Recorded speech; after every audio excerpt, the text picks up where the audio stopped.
Hello, everyone.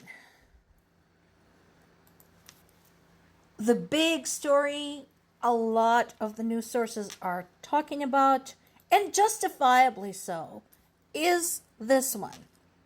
Ukrainian drones emerged from trucks before striking at major Russian military airfields and taking out a bunch of very expensive aircraft. So, what happened? How did it even come about? This was called Operation Spider's Web. And it took a year and a half to organize. Completely understandably, since this took so much coordination, I can't even imagine how they pulled it off. And again, remember, the entire time while this was being prepared, Ukraine was fighting a war. So it's not like you could just sit somewhere at a nice office and calmly discuss what was going to happen. No.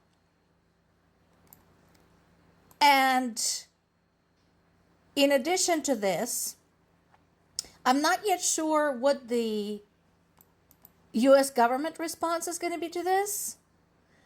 My personal opinion that it should be holy shit, and can we please take notes? But considering Trump didn't give his go-ahead on this, he's probably going to be pissed off.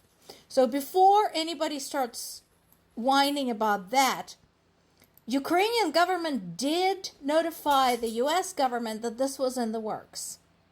However, since Trump does not like to read security briefings and does not like to attend Security Council meetings, he likely did not remember or didn't even know that this was going on. So how was this pulled off? Basically, over time, Ukraine had shipped a bunch of mobile homes, wooden mobile cabins, into Russia. They were then put on trucks and placed in strategic locations. Then, just at the right time, the roofs were taken off them, and then the drones were launched. As the result,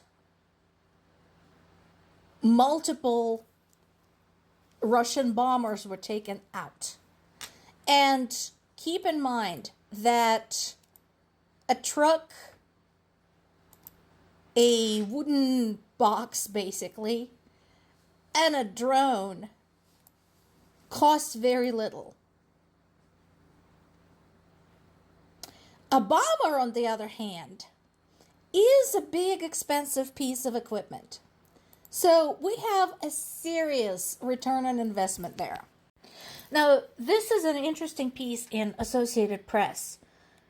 And this goes back to the whole discussion that the war in Ukraine was never going to stay just about Ukraine. That there are no longer clearly defined regions, clearly defined conflict locations, because the war in Ukraine had crossed those limits, those boundaries. And we all saw how something that began in Eastern Europe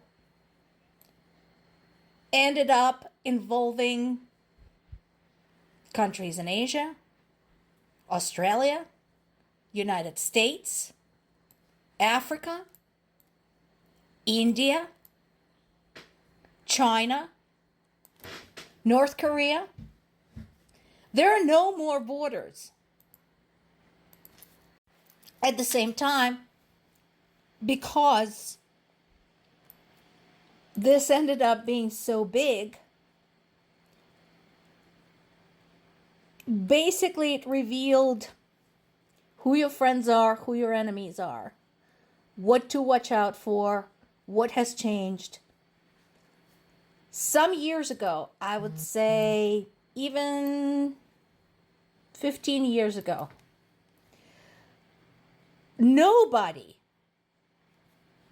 would have ever guessed in a million years that US would even consider siding with somebody like Vladimir Putin when it came to an armed conflict in the middle of Europe. Yet here we are. And this is one of the pieces. This is just one of many aspects of this war. And again, remember, for those who were challenging this, who were demanding evidence has been delivered. North Korea didn't just admit that they sent troops to Russia. They did so proudly. They presented it as this huge thing they did for their friend. So, if there were any doubt whatsoever about North Korean participation, they can't be anymore. And again, it also emphasizes the fact that you can try to isolate the country, you can try to impose sanctions, you can try to pretend it doesn't exist. That doesn't matter. They will find one of their own, and they will pursue their own agenda with whatever means necessary. So, this latest attack by Ukraine, what are the implications? Well, first of all, of course, again, there is the obvious losses to Russia, which is, in my book, is always a good day. But look at that second piece there. Ukrainian authorities are confirming massive strikes in retaliation against Ukrainian civilians. And that is something that, of course, is very close to home for me, literally, because this is something that my parents and I talk about every time I call them. I talked to them just today, and yes, they did confirm, so there are several things going on. One is something we have already discussed, and that is the accumulation of Russian troops in the Sumy region in the northeast. So we talked about that. Number two, there is now a push against my native Zaporizhia region, where my parents live. They're trying to have a breakthrough there as well. The Russian troops are trying to have a breakthrough there. So that's number two. And then there is a continued battle for the Donetsk and Luhansk regions in the east. So those are the three big areas to watch when it comes to military action in progress right now, with some very far-reaching consequences. Finally, I want to end with this article. It's on the BBC website. I strongly recommend it. This is something we talked about before, the concern raised by Ukrainian people who are basically saying, do you understand what will happen to us if you surrender our territory to Russia? And this article talks about that very thing. What is happening right now as we speak in the Ukrainian territories invaded by Russia? Not only does it talk about